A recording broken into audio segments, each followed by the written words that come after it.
waktu awal-awal di satu segi berat, di satu segi mudah sekali. In terms of product development misalnya, it's nothing, nggak ada formula, nggak ada produksi, hanya paper kan, hitung-hitungan gini selesai. Should be very easy nih kan. Betul. Wah ternyata nothing is easy, nothing is easy.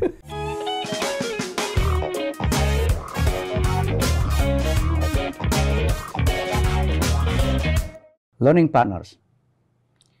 Beberapa waktu yang lalu kita dikejutkan oleh kepindahan Lionel Messi dari Barcelona ke PSG.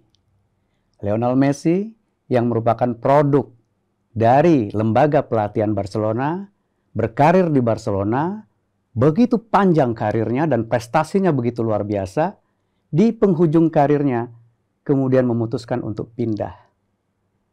Hal ini tentu berbeda dengan kepindahan Cristiano Ronaldo kembali ke Manchester United.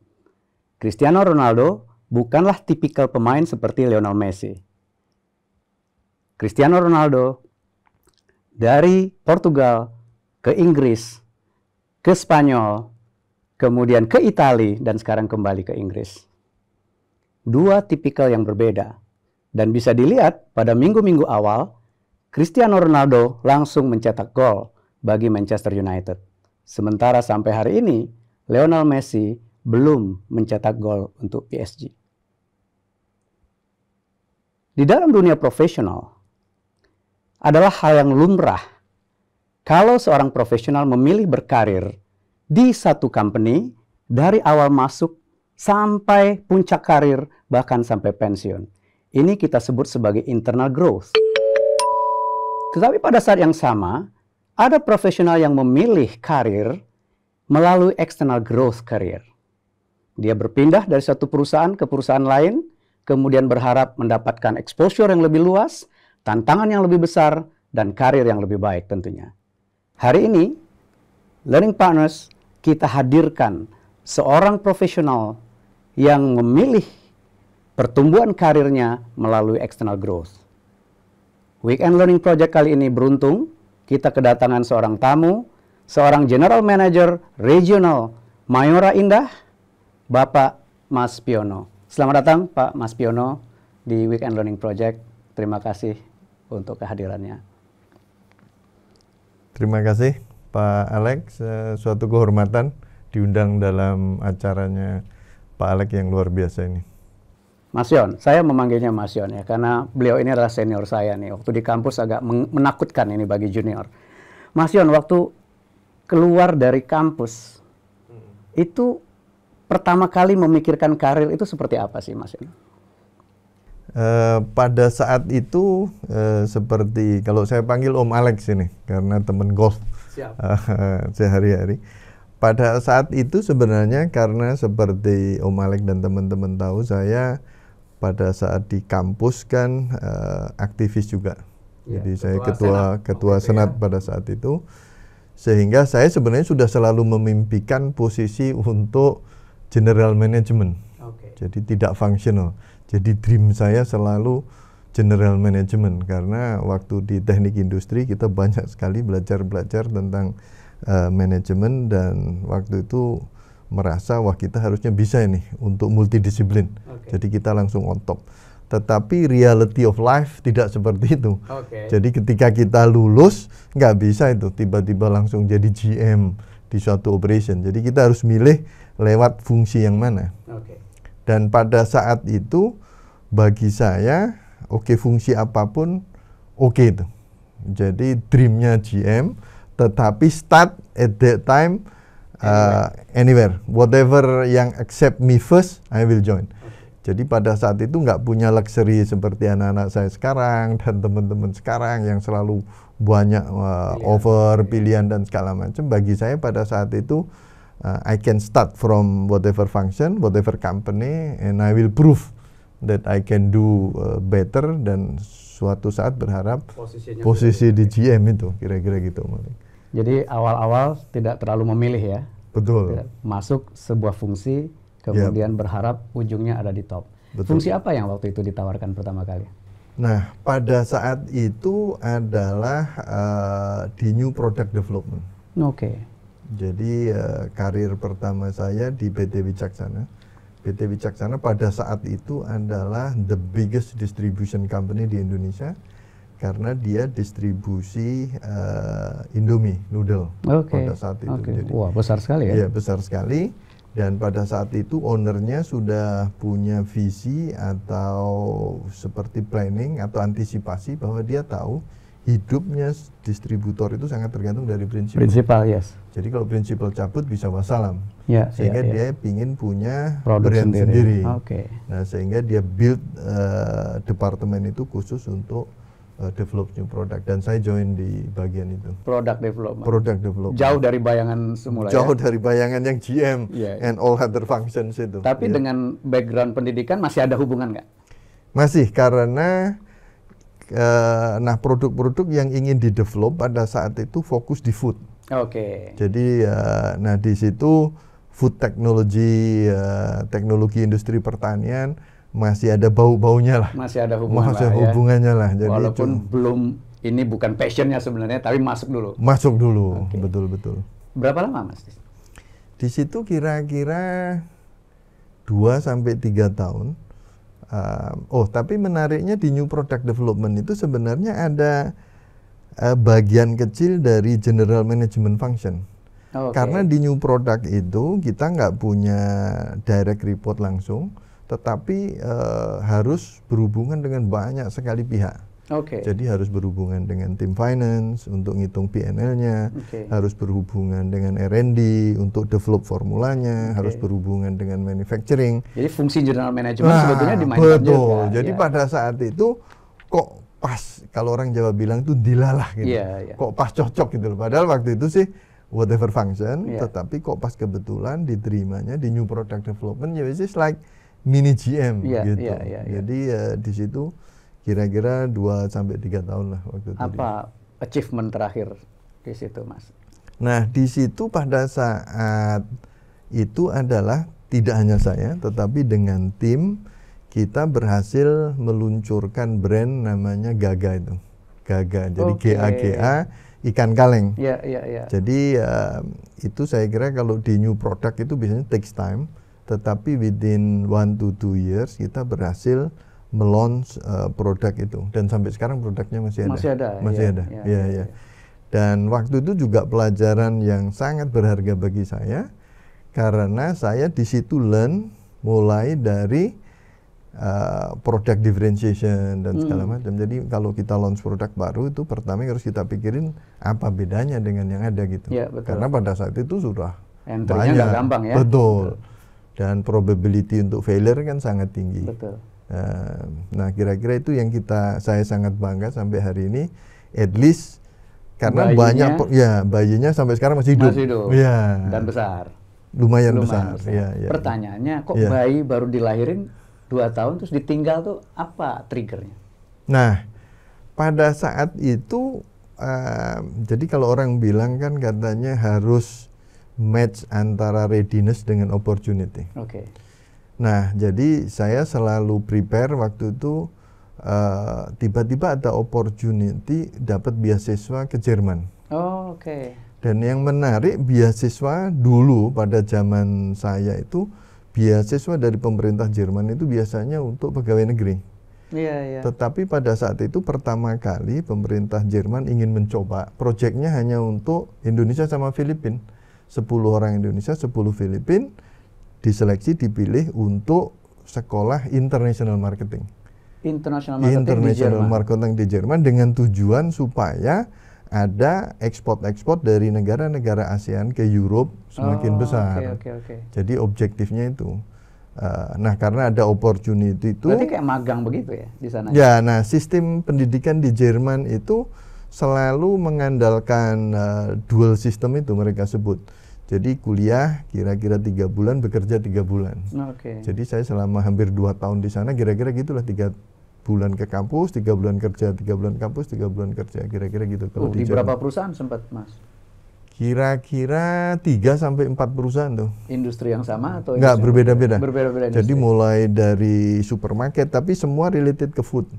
Jadi kerja 3 bulan misalnya di supermarket seperti ini, kayak di misalnya kayak Matahari atau Hypermart seperti itu. kemudian juga pernah di grosirnya ikan segar, saya pernah juga kerja di situ. Kemudian juga pernah kerja di pabrik permen. Jadi ada beberapa industri, tapi semua makanan pada saat itu. Ya. Lalu balik dari Jerman? Nah, balik dari Jerman saya kembali ke Wicaksana. Karena pada saat itu boleh ya, balik ya, enggak, memang program ini bagusnya sponsor by company. Meskipun finance all done by pemerintah Jerman, tetapi harus sponsor dari perusahaan itu dan dapat approval, karena tujuannya kan supaya membantu perusahaan plus Indonesia supaya ekspor. Sehingga waktu kembali, nah saya langsung ditawarin untuk international marketing pada saat itu di Wicaksana, sudah ada divisi. Nah itu kadang-kadang nasib baiknya. Jadi yang perusahaan domestik, yang hanya distribusi. Nah pada saat kembali itu sudah start dibuat untuk international trading. Jadi langsung saya karena saya dari Jerman, dan pada saat di situ juga di sana kita banyak sekali exposure tidak hanya di Jerman. Jadi ada hampir semua EU pada saat itu udah dibuka. Nah jadi saya langsung dipasrahi 2 area pada saat itu, adalah Europe plus Europe Timur termasuk Rusia, sama Australia. Tapi lebih banyak trading pada saat itu. Jadi ilmunya langsung kepake dong ya? Langsung kepake ya? Betul. Ya, networknya juga kebuka ya? Betul. Ya. Jadi bahasa Jerman pada saat itu masih kepake. Masih kepake. Masih bisa nggak? Einbischen. Sedikit lah. Ya. Kalau saya sering ketemu teman Jerman, ya paling 2-3 kalimat itu lah. Tapi karena sekarang ada Google Translate, kadang-kadang kalau WhatsApp masih kelihatan canggih sekali. Iya. Padahal udah banyak lupa itu sebenarnya. Thanks to technology. Iya. Lalu keluar dari Wicaksana, apa trigger? Nah, pada saat itu sebenarnya udah nyaman tuh hidup.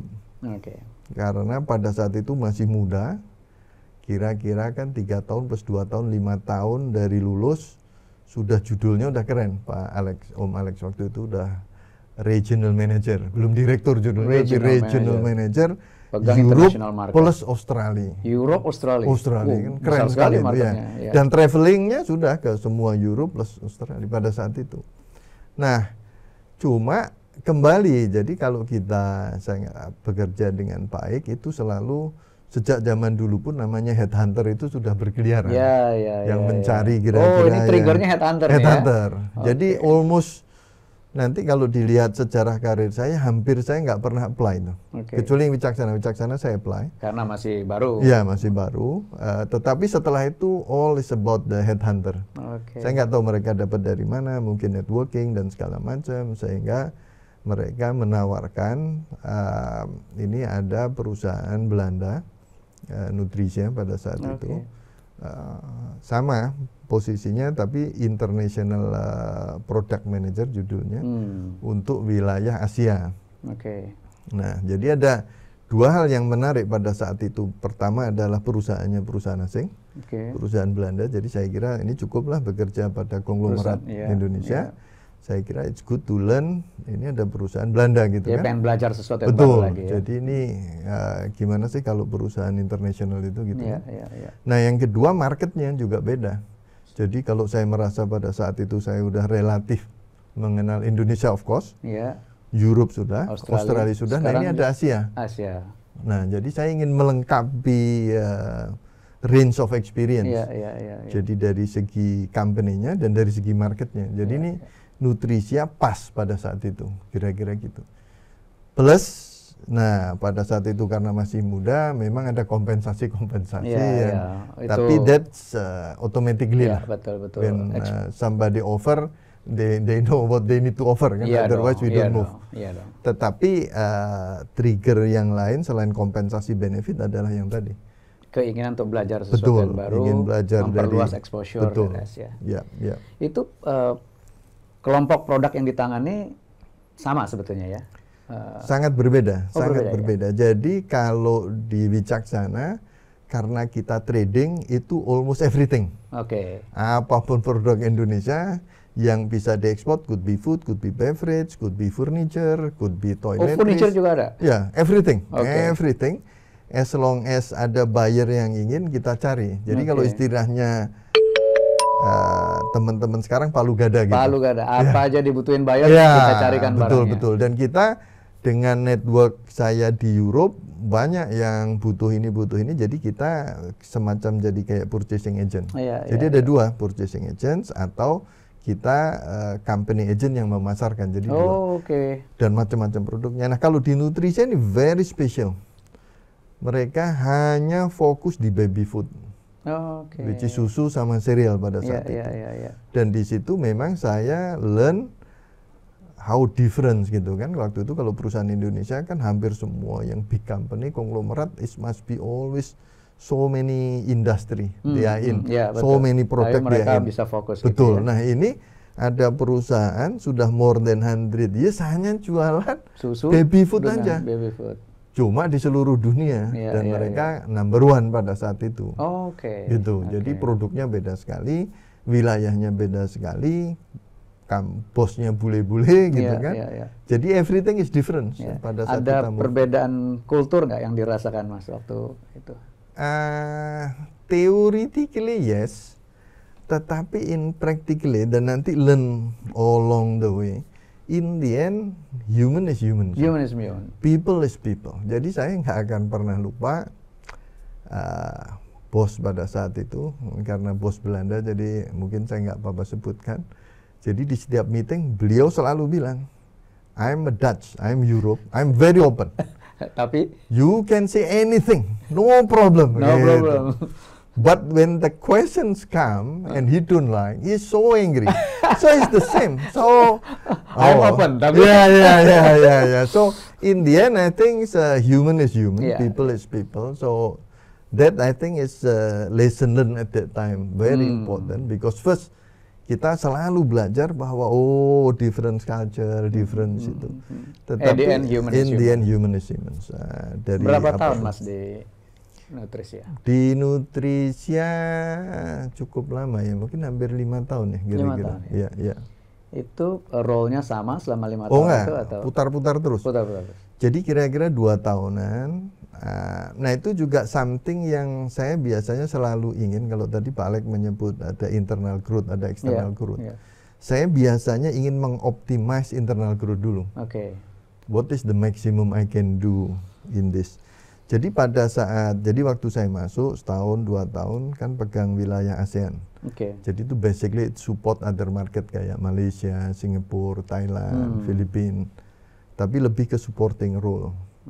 Tapi the biggest market pada saat itu Indonesia. Nah, jadi saya minta bos saya urusannya beda, urusannya hanya ASEAN aja sama luar. Saya menghadap bos saya dan menghadap bos di Indonesia, saya bilang bahwa I think I can contribute more kalau saya pegang Indonesia itu. As a country manager? Belum. Masih brand manager, kayak product manager. Karena bos Indonesia masih ada nih.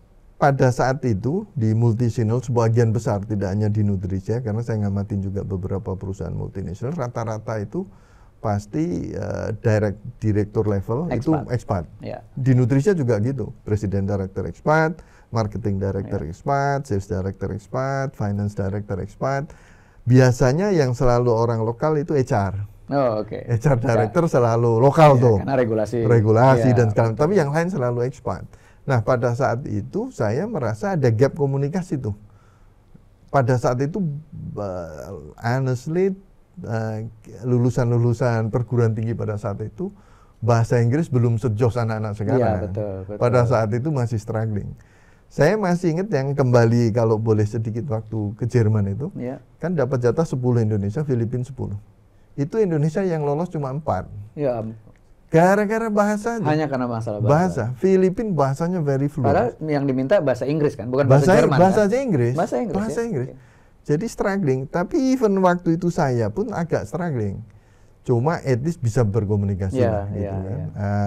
Nah, kembali ke bahasa, jadi ada gap tuh. Saya lihat, saya amati, karena kalau di meeting manajemen saya ikut, ada gap itu antara marketing director, sales director ke tim yang di bawah. Betul. Nah, saya memberanikan diri karena saya pernah di Jerman. Nah, ini benefit kalau kita pernah kuliah di luar negeri tuh.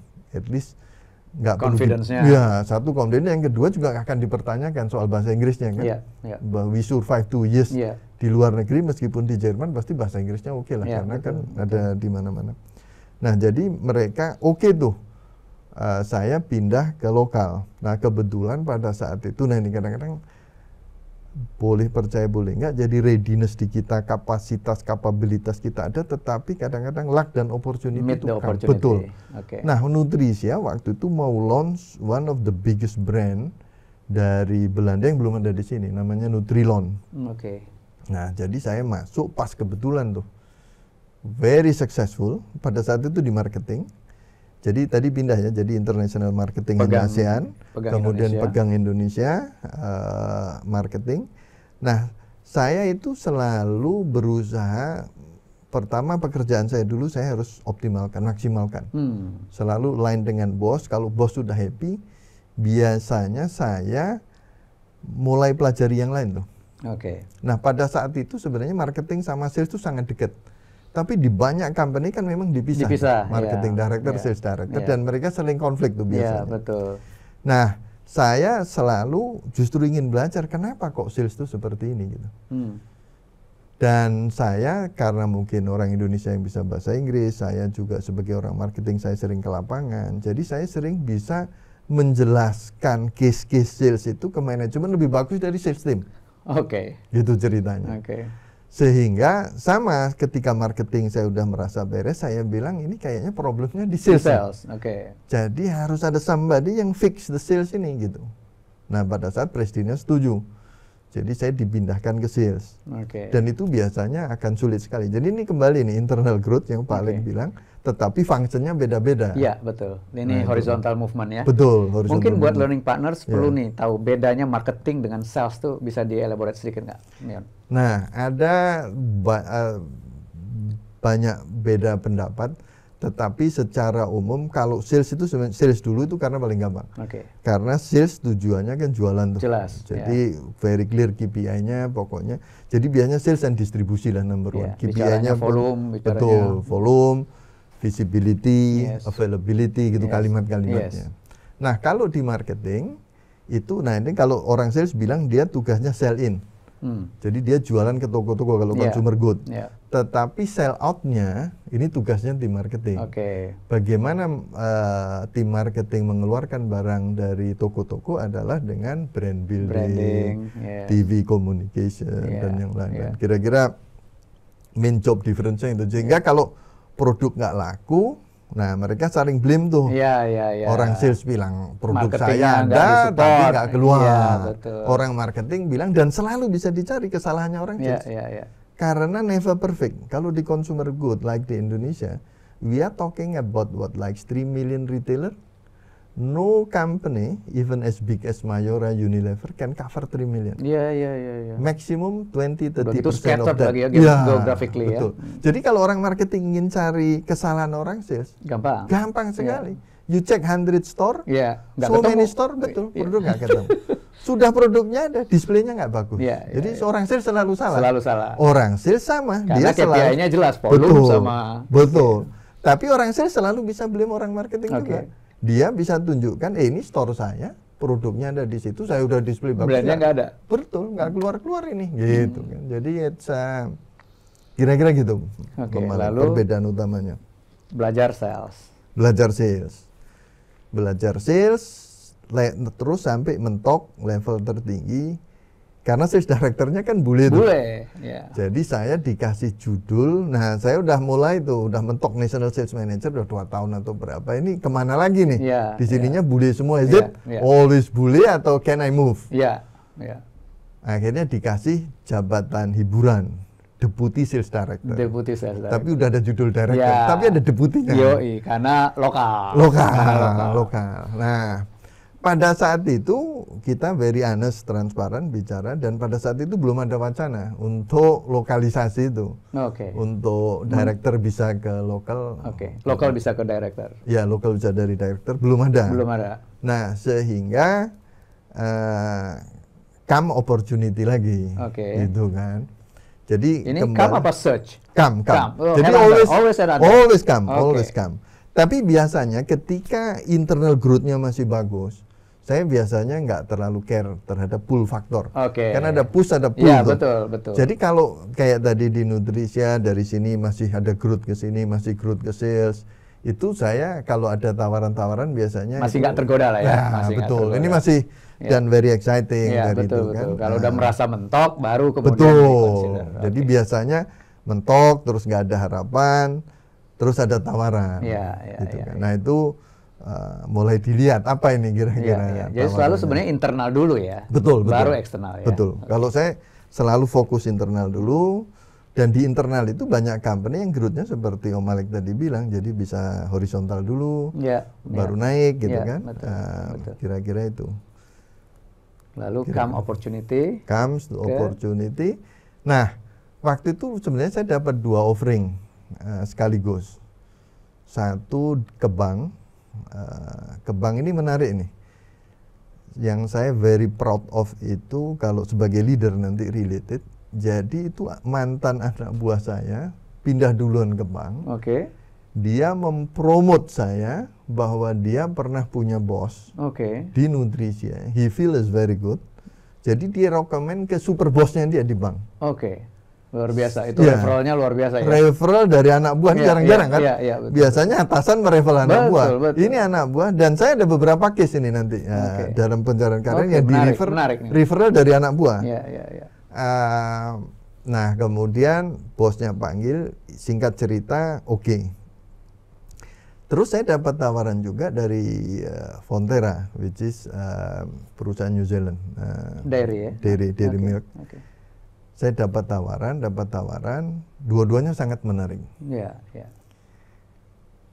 Dan saya tetap keep relationship tuh kedua-duanya. Nah terus terang saya very open. Saya bilang Mr. Bang, waktu itu BI Maybank, I have very good offer di sini. To be honest, ini jalur saya nih karena consumer good.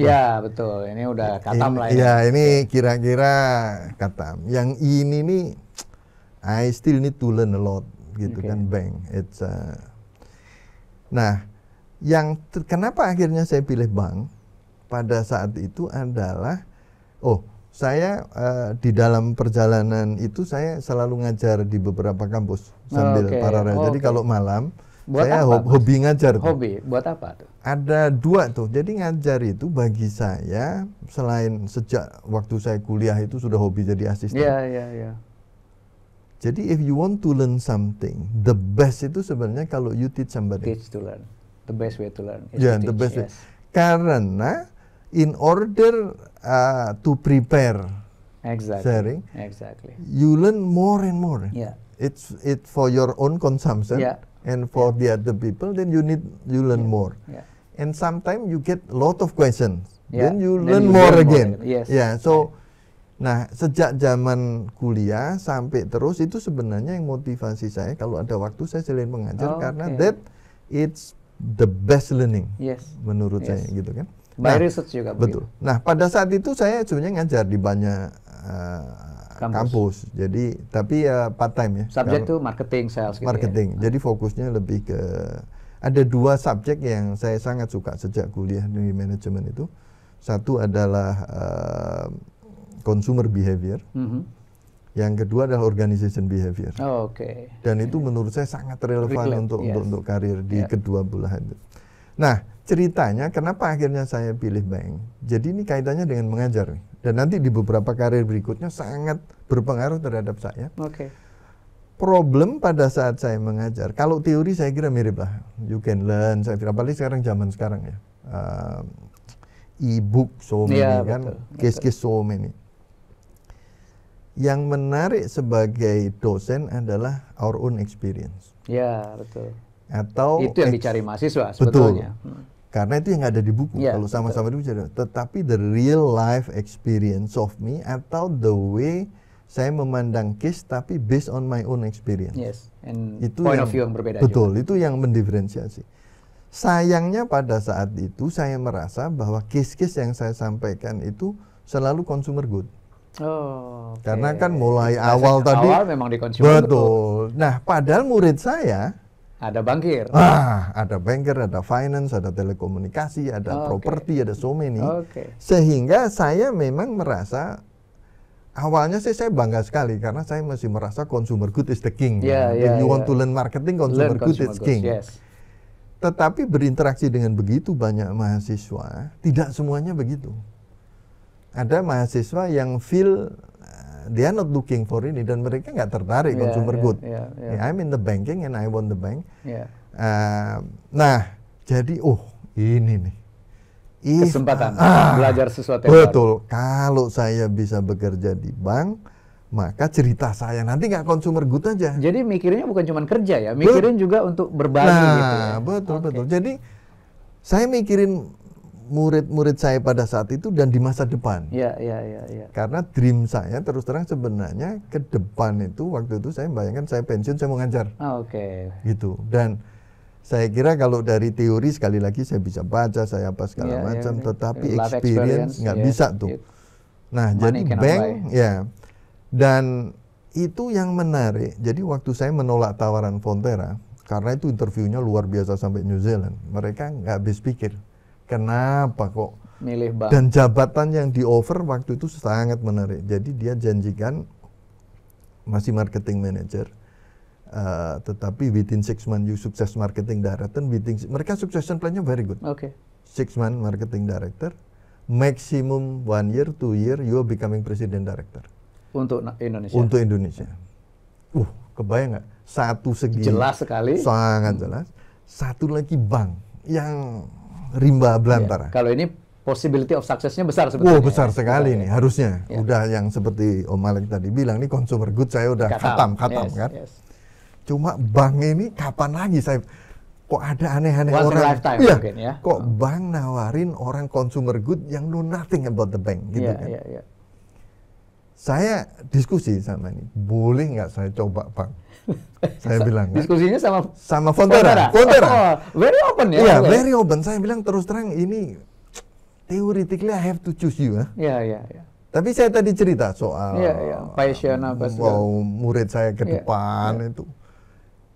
Dia luar biasa. Dia bilang, "Oke lah, I think you nggak cocok deh ke bank. But if you want try, you try lah," katanya dia. "I give you 6 months. I will not looking for the other candidate. But we keep in touch ya," katanya gitu. Kan? Saya bilang, no. I think I can be in the bank for 5 years. Karena karir saya biasanya 5 tahun saya baru pindah. Karena saya nggak ingin loncat-loncat juga. Nah, singkat cerita, akhirnya saya pilih bank.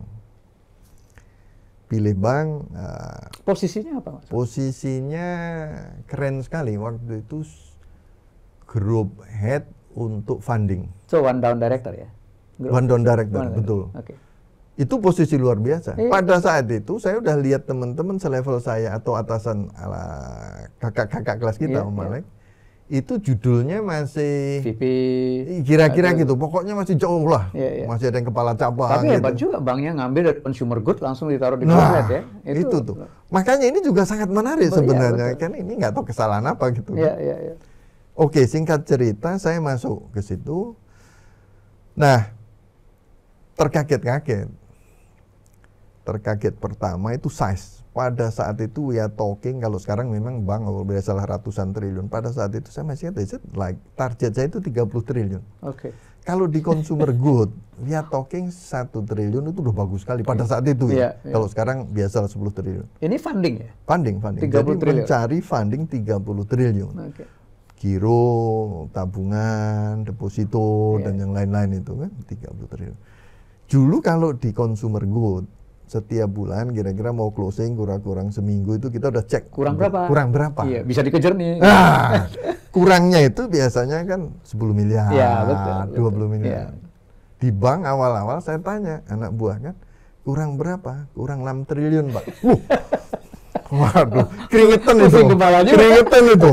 Biasa kurang 5 miliar, 10 miliar, kurang 6 triliun, 7 triliun. Waduh, which is kalau di bank biasa. Ini nggak cocok ini kayaknya. Tapi akhirnya survive, learning a lot of things. Tapi kembali di situ, jadi memang harus humbleness lah. Jadi pada saat itu saya sangat open.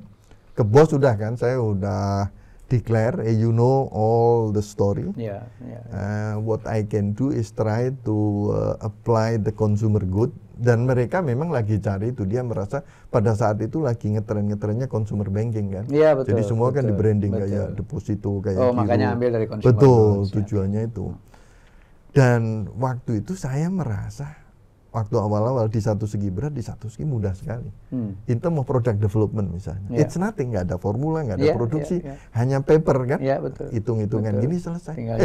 Should be very easy nih kan. Betul. Wah, ternyata nothing is easy, nothing is easy. Itu fighting di internal saja, unbelievable itu untuk konsepnya itu kan. Terus ternyata regulasinya saya pikir lebih gampang waktu itu ya. Ini gampang lah, ke BI, OJK belum ada pada saat itu. Belum, ke BI saya pikir simple lah itu kan, cuma begini-begini aja gitu. Ternyata nggak kalau di consumer good kan ada BPOM lah, ada ini karena nasib kesehatan dan segala macam. Ternyata takes long time untuk develop produk di bank, approval internal, approval itu gitu. Nah, kira-kira setahun, it's look like in one hand learning is enough. Terus satu lagi juga problemnya di bank pada saat itu, sebaiknya kebayang kalau omset targetnya 30 triliun, INP saya berapa? Katakanlah kalau 5% aja so many triliun. Cuma problemnya pada saat itu, tapi mungkin karena memang banking ya, itu terlalu banyak orang yang harus ambil decision. Jadi kalau di consumer good itu authority-nya udah jelas. Jadi kalau programnya ini marketing director, you authority-nya sampai sini, marketing you levelnya sampai ini. Everybody can spend whatever they want within this authority. Di bank, jabatan saya keren, triliunan, I cannot spend even 1 rupiah. Yang biggest problem, my director cannot spend also 1 rupiah. The CFO control everything at that time ya. And the CFO is expert. Tapi memang pada saat itu lagi konsolidasi dan segala macam, jadi mungkin. Jadi di satu segi I learn a lot, dan di bank pada saat itu a lot of use consultant. Whatever you McKinsey, BCG, so I learn so belajarnya banyak dong.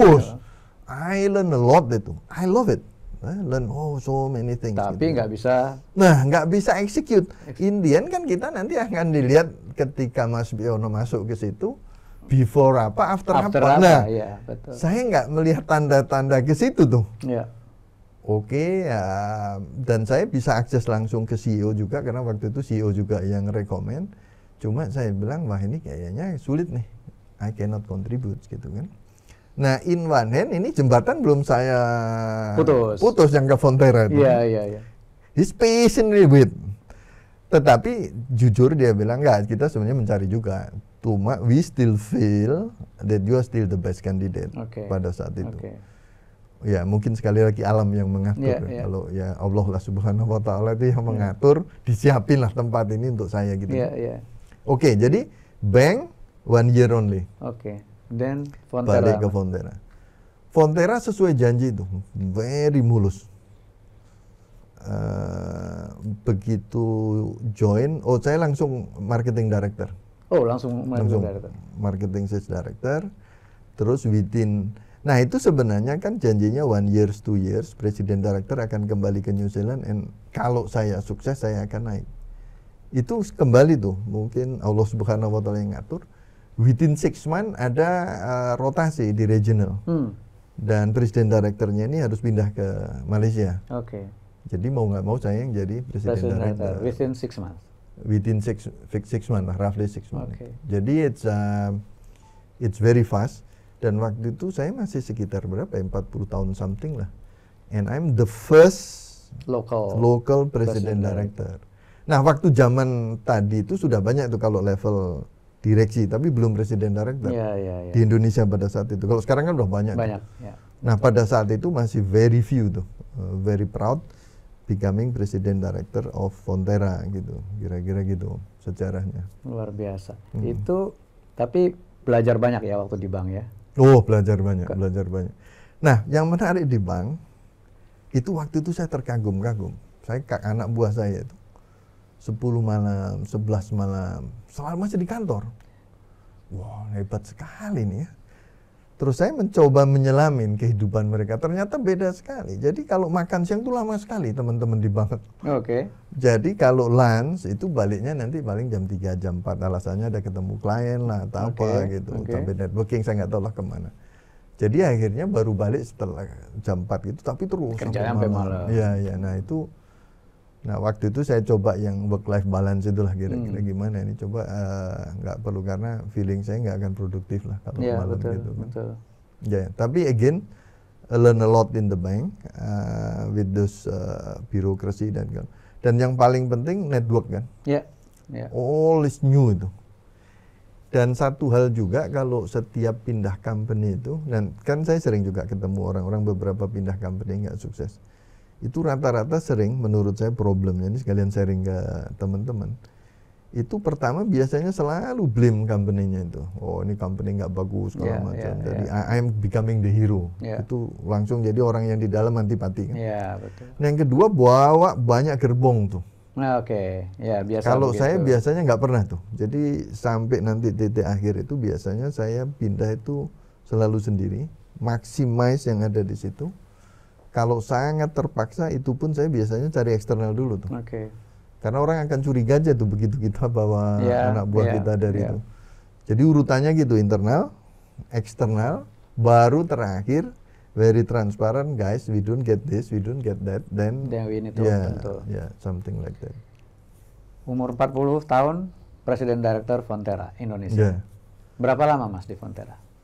Sama, nah itu kira-kira udah kembali ke normal. Kalau bank itu nggak normal tuh, jadi kayak exception lah, setahun belajar balik lagi, sekitar 5 tahun lah tuh di Fonterra. Nah terus sama, case-nya masih ngajar juga tuh, part time kan. Nah terus sudah lagi jaya-jayanya Fonterra, very successful, one of the best OpCo mereka sebut, like operating company.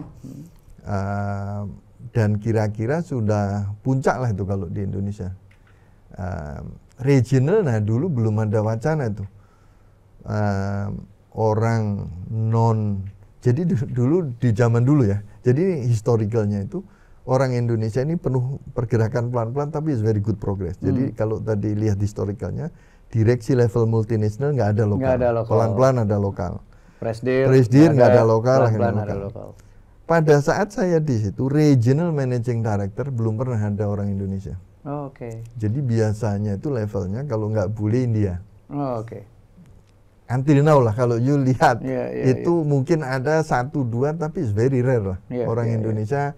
Nggak tahu whatever reason kayaknya kita belum bisa move masuk ke regional di multinational company ya.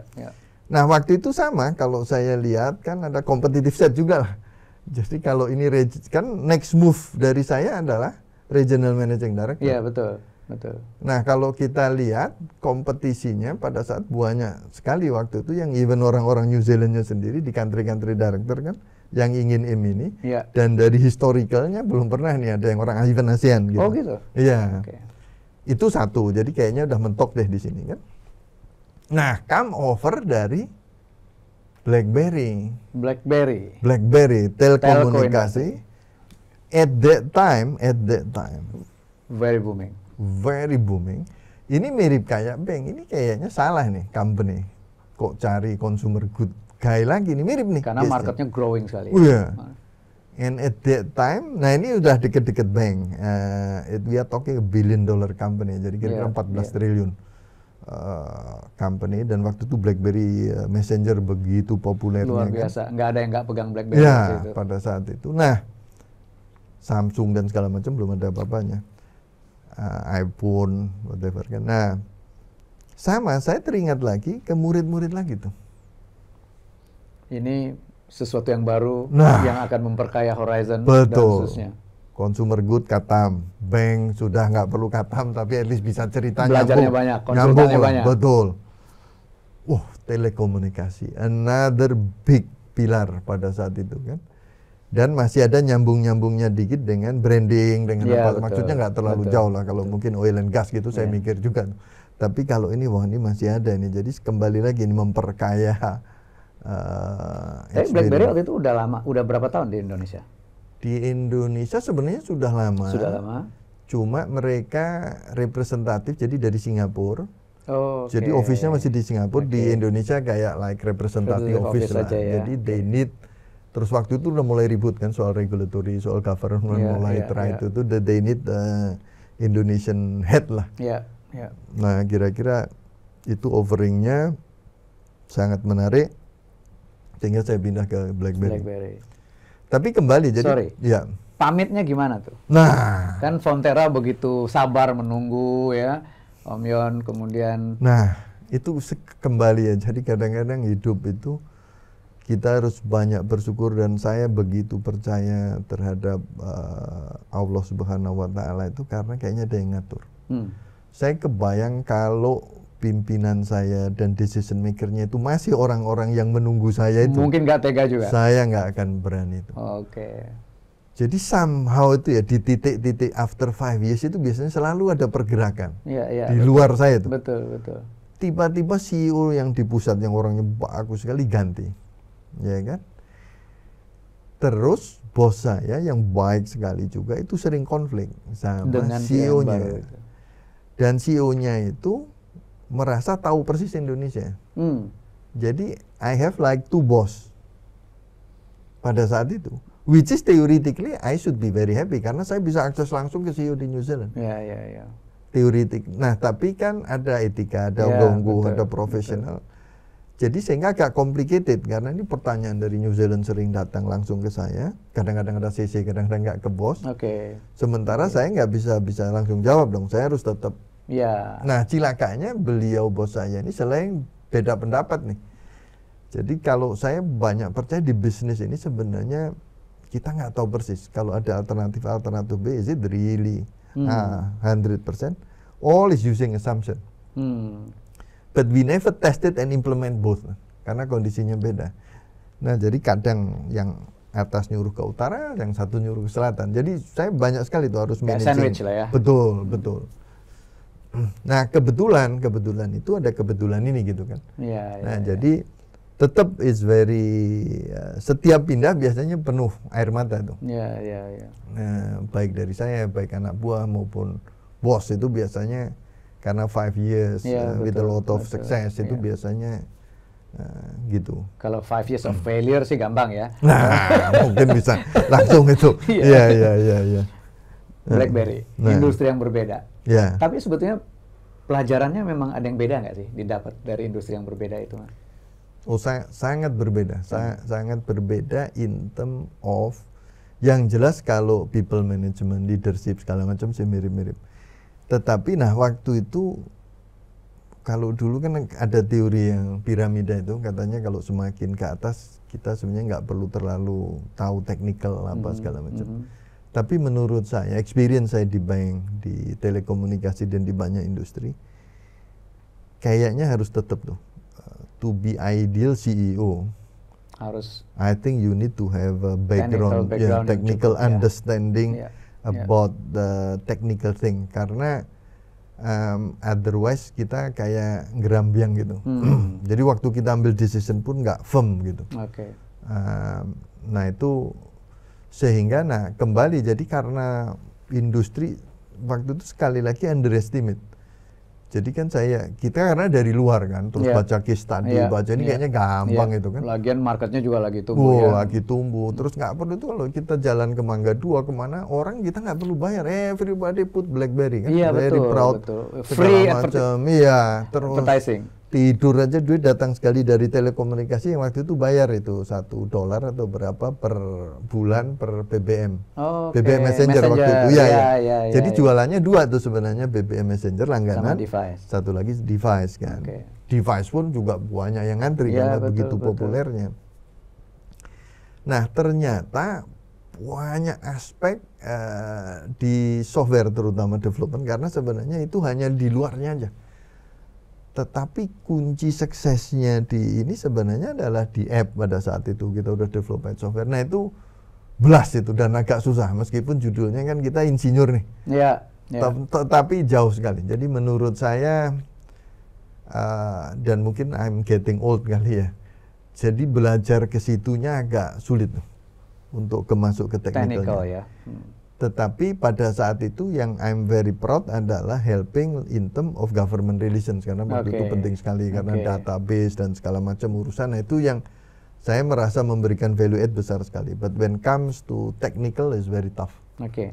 Apa kiatnya? Kalau sulit, apa kiatnya untuk mengovercome? Nah, sama. Jadi kan ada dua tuh enaknya kalau di multinational itu resourcesnya itu gampang diakses ya. Human resources. What you need it's you know somebody. Dan saya, nah setiap masuk company itu yang paling penting bagi saya itu selalu mirip lah, mungkin kayak stakeholder management itu. Karena kadang-kadang siapa yang dicat tuh belum tentu itu. Nah, itu biasanya saya spend awal-awal karir itu really learning from the employee di situ, who is who influence who. Itu kadang-kadang beda sekali. The informal leader. Betul. Itu penting sekali tuh. Jadi kadang-kadang strukturnya ini, tapi karena ini saking sibuknya luar biasa, dia punya tangan kanannya ini. Nah, yang seperti itu satu tuh. Jadi biasanya gimana, dan itu biasanya saya deketin sekali. Jadi very humble. Saya bilang nih, you tahu lah background saya nggak tahu sama sekali. Mohon diberi arahan. Kira-kira gitulah. Nah, orang-orang bule itu kalau kita angkat-angkat udah senangnya luar biasa. Dan enaknya juga pada saat itu Indonesia is one of the biggest market. Jadi memang, dan kalau di multinational itu kan ada alignment KPI. Jadi kalau saya gagal, mereka juga pengaruh. Jadi itu satu resource besar. Nah, yang kedua, mau nggak mau ya memang anak buah saya yang di Indonesia ini yang right hand saya kan, karena saya know nothing kan. Jadi saya hanya trust mereka. Tapi kan kita punya common sense, is it truth, is it not, gitu kan. Jadi nah saya biasanya punya beberapa, saya tanya beberapa yang mirip kan, is it counter check. Ya betul. Kira-kira itulah learningnya. Berapa tahun Mas di BlackBerry? 3 tahun ya kira-kira. 2-3 tahun. 2-3 tahun lah. Nah, pada saat itu Tem Oil itu, jadi ketika sebenarnya pada saat masuk sudah ada ancaman WhatsApp waktu itu. That is the biggest. Sehingga diskusinya every month itu adalah should we open for free or not, BBM itu. BBM karena itu source of revenue yang besar sekali. Nah, ini di banyak kasus industri itu sebenarnya adalah ketika ada perubahan, ini banyak ini kalau nanti di consumer good terjadi juga tuh kayak teh botol sosro itu. Jadi nanti ada this is your core competence, this is your strength, your source of revenue. Sementara ada threat, the company want still to keep this. Padahal nggak bisa. Harusnya pada saat itu kalau BlackBerry lepas, memang akan drop significant dan move ke sini. Tetapi mungkin juga akan survive justru. Karena BBM kalau free pada saat itu, maybe still better than WhatsApp segala macam. Nah, kita usulannya dari Indonesia, dari Nigeria, Saudi, kita bilang pada saat itu, dan Telkom udah ngoceh-ngoceh terus. They don't like kan, karena why I should share with you, why I need to pay, kalau ini gratis, ini gratis. Betul. Dan kita udah tahu persis di lapangan, guys, this will not long. Ini the real disruption ya. The real disruption ya. Jadi everybody mulai giving free, sementara kita masih charge. Dan itu core revenue-nya kita. Betul. Jadi tapi saya tahu, saya kira juga nggak ada CEO yang berani, feeling saya. Kecuali owner aja yang berani yang begini-begini nih. Betul. Karena yang disruption ini kan nggak tahu persis is it really terjadi atau enggak kan. Sementara you mau meninggalkan ini udah pasti hilang kan. Nah, itu yang dilemanya memang menurut saya luar biasa. Ada dua waktu itu problemnya. Jadi satu free, yang kedua adalah BBM Group itu kan limited. Nah, itu udah berkali-kali kita kasih tahu guys, kalau di Indonesia itu kita punya grup satu kelas itu 200 orang. Dan berkelas-kelas isinya. Berkelas-kelas gitu kan, grup arisan juga banyak. Betul. Sementara orang bule kan dia mungkin circle-nya kecil itu kan, pada saat itu 20 30 is bikin apa unit lot gitu kan. Nggak intimate karena tujuannya intimate gitu. Jadi nggak memahami konteks lokal ya. Betul. Nah, itu mungkin kalau dianggap failure tidak hanya saya tapi juga banyak country lain itu untuk mengconvince bos kita di Kanada bahwa ada local konteks yang begini nih. Itu kira-kira. Dan disruption, gonjang ganjing, nah kembali Dewa Penyelamat datang, offering, headhunter datang. Kayaknya memang diincer ya. Kayaknya sih sudah dimonitor terus kali. Jadi memang ada pergerakan, sudah ada di radar tuh. Tapi nah ini selain Headhunter ada dua ini. Ini juga another recommend dari tim saya yang sudah masuk duluan. Oh, oke. Case ke Mayora ini, dari BlackBerry ke Dari Mayora. BlackBerry langsung Mayora Ya, BlackBerry ke Mayora. Ini ada dua nih.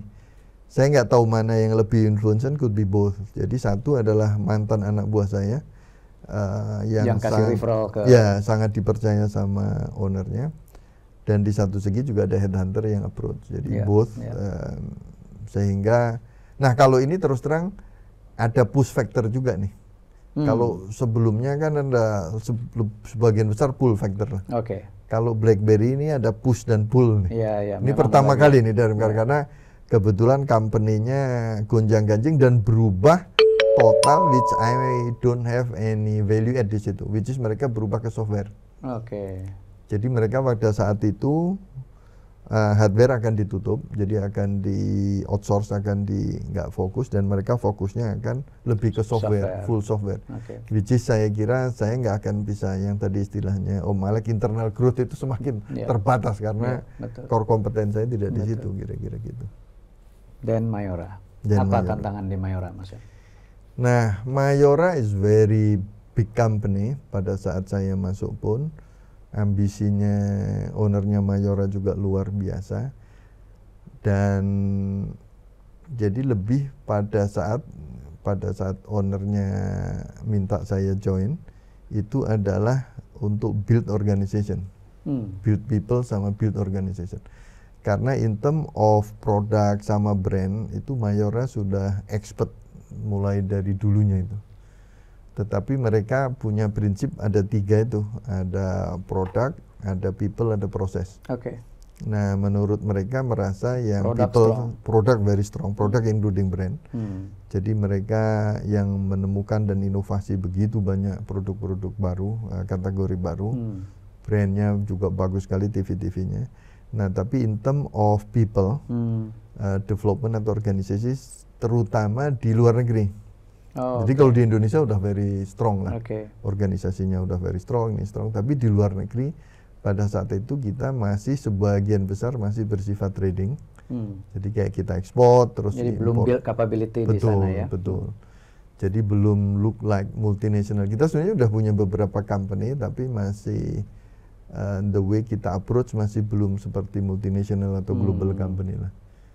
Jadi itu tugas utama saya adalah build people and organization di beberapa negara. Dan pengalaman sebelumnya sangat mendukung ya untuk itu ya. Nah kebetulan beliau mungkin percaya saya juga karena sudah menjadi managing director cukup lama di beberapa industri. Kira-kira itu. Sudah berapa tahun di Mayora? Nah Mayora udah 6 tahun nih.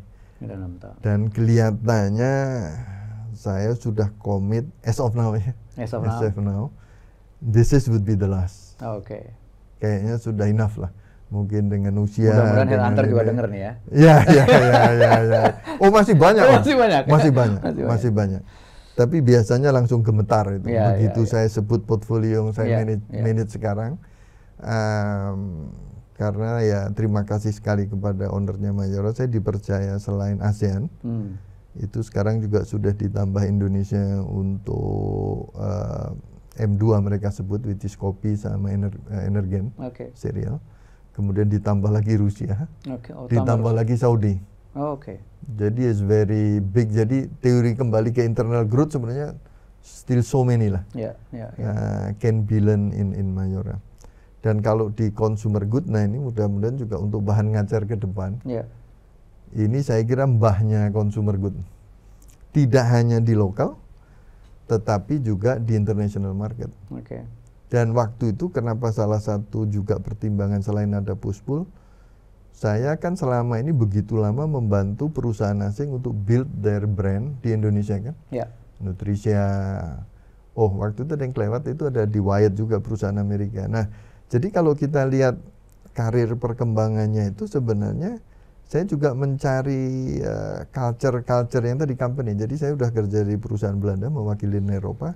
Saya bekerja di sebenarnya ada perusahaan Amerika yang Wyatt itu saya pernah tuh. Itu juga consumer goods ya? Consumer goods, susu juga sama. kemudian New Zealand, Kanada, BlackBerry.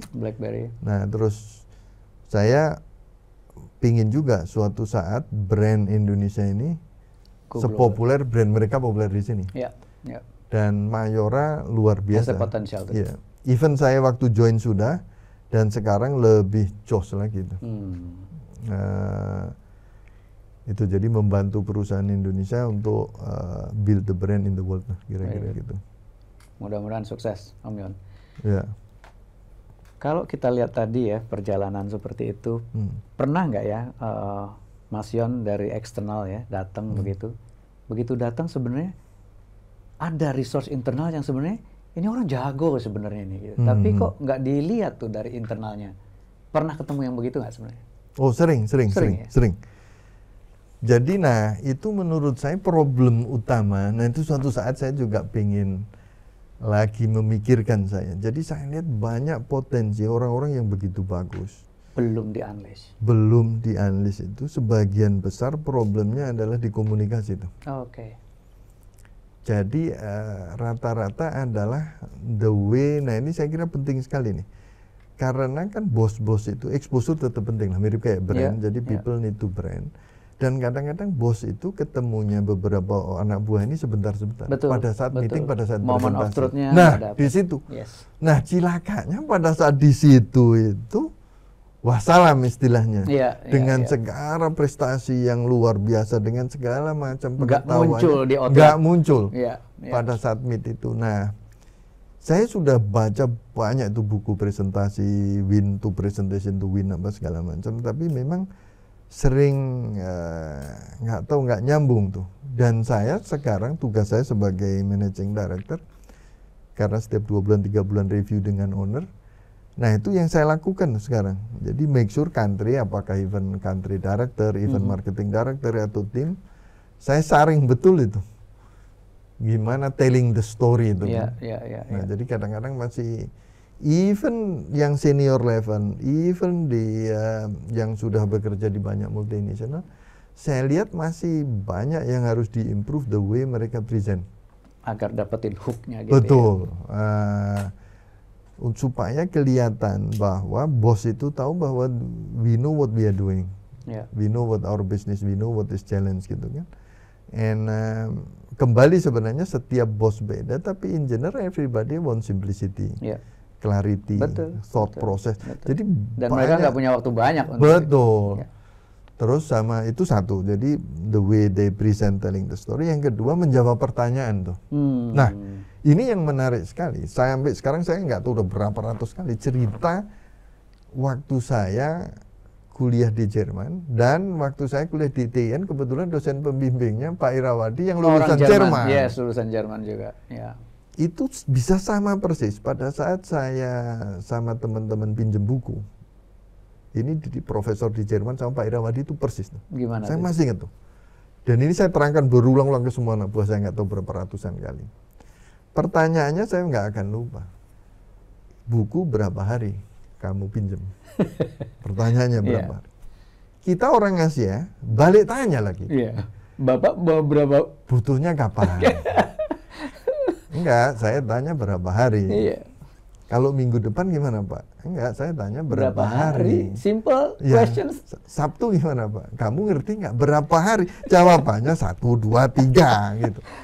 Jadi dan itu banyak sekali tuh teman-teman itu kadang-kadang ditanya misalnya ini harganya berapa gitu kan? Muter dulu. Oh sudah kita cek Pak di beberapa toko beda-beda apa. Which is sebenarnya benar. Nah yang kayak gitu-gitu itu banyak sekali tuh. Muter atau kadang-kadang sudah yes oke, setuju, balik lagi nanti. Jadi kita propose lagi, nah gitu-gitu. Jadi itu tapi kembali ke pertanyaan Om Alek. Memang kadang-kadang nah itu satu boleh nasib boleh enggak, itu memang kita perlu bos yang benar tuh kadang-kadang. Jadi kadang-kadang juga banyak yang ada kesalahan takdir itu yang kebetulan bosnya itu tidak perform. Atau tidak direspect sama bosnya lagi. Nah itu bisa berimbas ke bawah itu. Oke, salah dalam tim, salah berada dalam tim itu. Wah, salah pilih tim itu. Salah pilih tim. Betul, betul. Atau kadang-kadang persepsi, nah itu memang tugasnya kita dan itu memang harus dibuild dan nggak bisa langsung juga itu. Jadi merubah persepsi bos juga sulit. Jadi kalau dia udah bilang bahwa Mister ini nggak bagus Pak, itu harus pertama proof dulu berkali-kali within kita. Nah, kapan kalau sudah very solid, kita harus dampingin untuk present. Kira-kira gitu. Dan banyak case, ketika karena saya masuk, kenapa dia rekrut kita, pasti karena super bosnya sudah nggak yakin terhadap ABCD nih. Dan biasanya saya dikasih waktu tuh. Udah Pak, ini cek gitu kan. Saya biasanya selalu minta waktu. Give me 3-6 months Pak, nanti coba kita review. Some work, some not, gitu kan. Jadi kembali ke pertanyaan Om Malik, ada tuh. Sebetulnya ada ya, cuman nggak kelihatan, nggak dapat momennya untuk convincing ya. Betul. Om Yon, pegang regional, ya pasti travelingnya a lot ya. Balancingnya gimana tuh? Nah, kembali tuh, jadi kelihatannya semua itu diatur pas.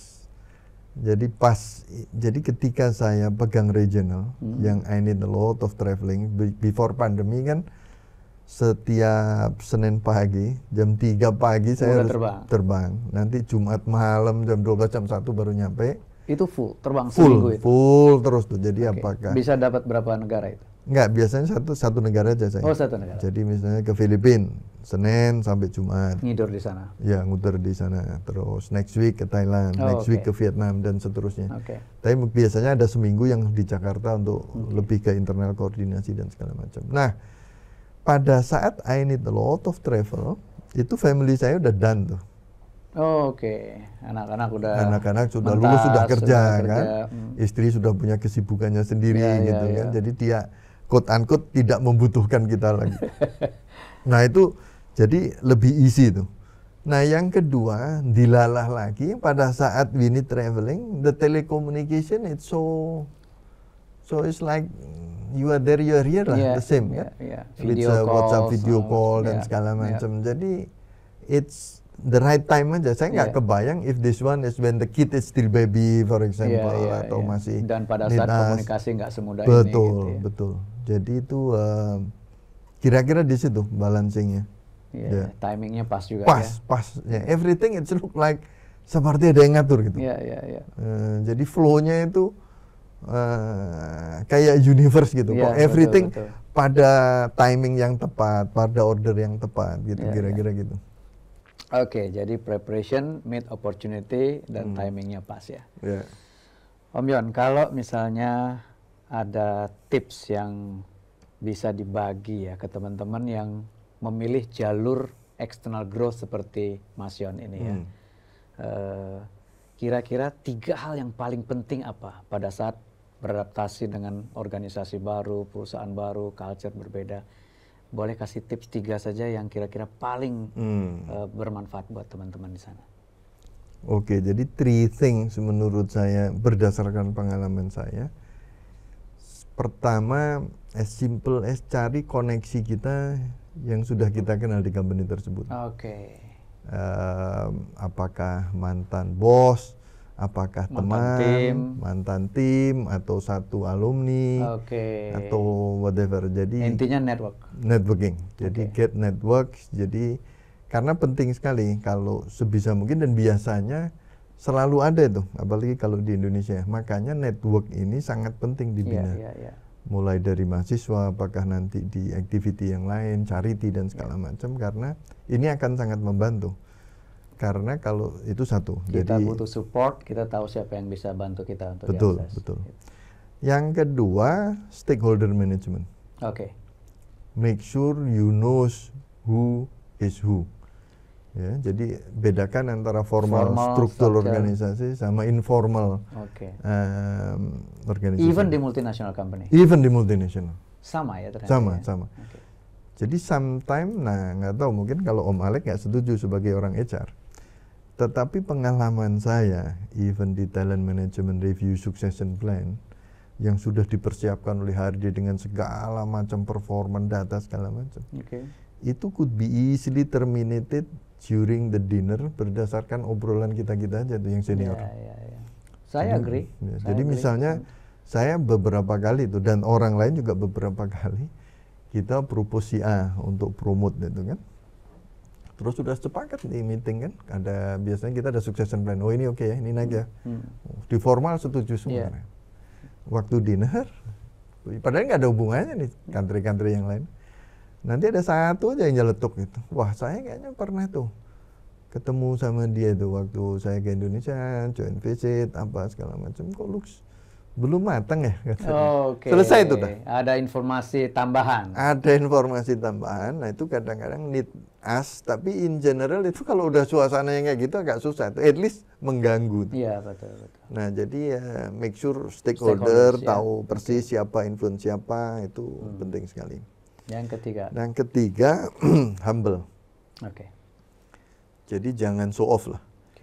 Jadi company itu dengan segala macam kondisinya sampai titik itu karena banyak orang lain yang, nah itu yang saya lihat banyak sekali. Saya nggak ngerti juga, mungkin harus ada training khusus tuh Om Alex. Orang pindah itu penuh kesombongan, jelek-jelekan sebelumnya. Ya sebelumnya, dan yang dimasukin. Oh gitu. Ini perusahaan ini jelek, kita harus gitu. Di dalam rangka memang ingin merubah secepatnya gitu. Itu tuh. Jadi humble, terus understand dulu kira-kira apa, terus carilah sukses dari company yang kita masukin itu. Terus orang-orang yang sukses. Jadi fokus selalu ke yang positif dulu sebelum minus lah kira-kira. Jadi nanti kalau padahal kadang-kadang bos baru kan berharap juga what is the improvement plan gitu kan. Sometimes mirip lah kayak presiden. Nah kalau di politik kalau kita lihat kan semua itu pidatonya kan previous government itu kan 100 jelek semua itu. Nggak ada bagusnya. Nah kalau di company we need to be very careful.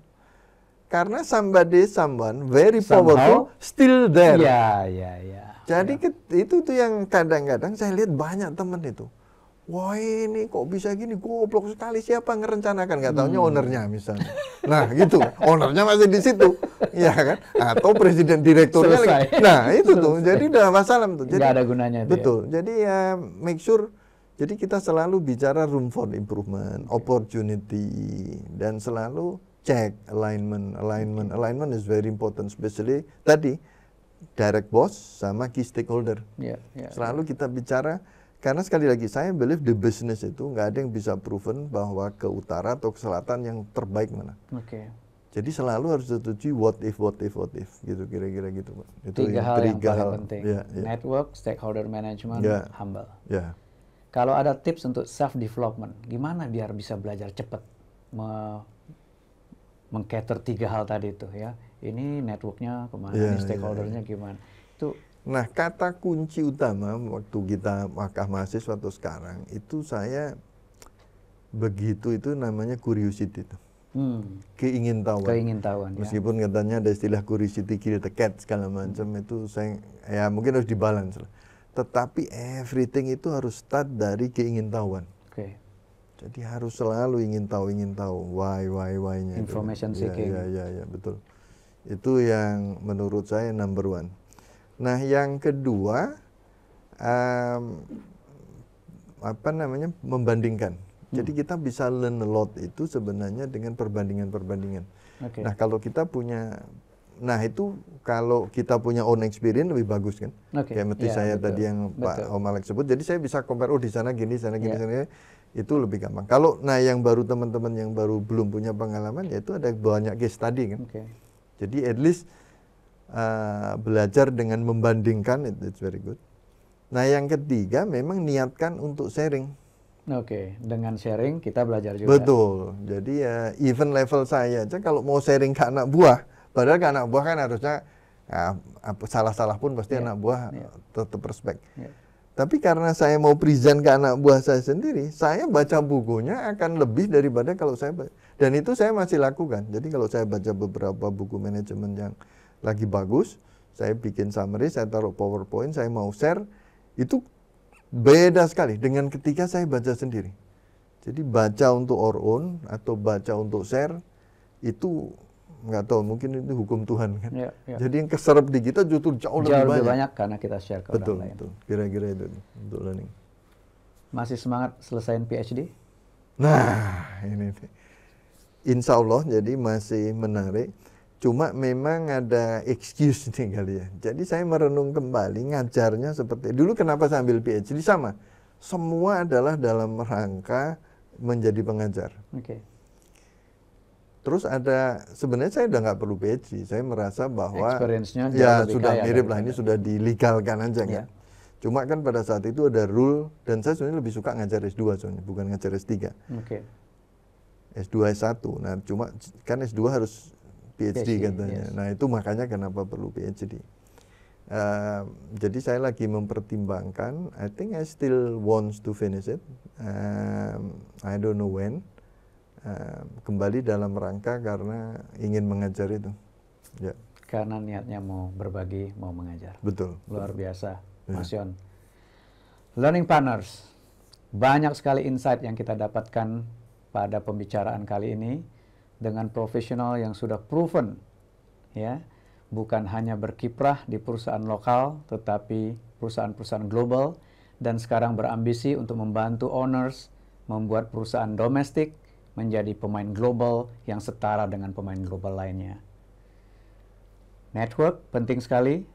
Tadi Pak Mas Piono menyatakan yang pertama kali yang mesti kita pahami pada waktu kita masuk ke environment yang baru adalah networking.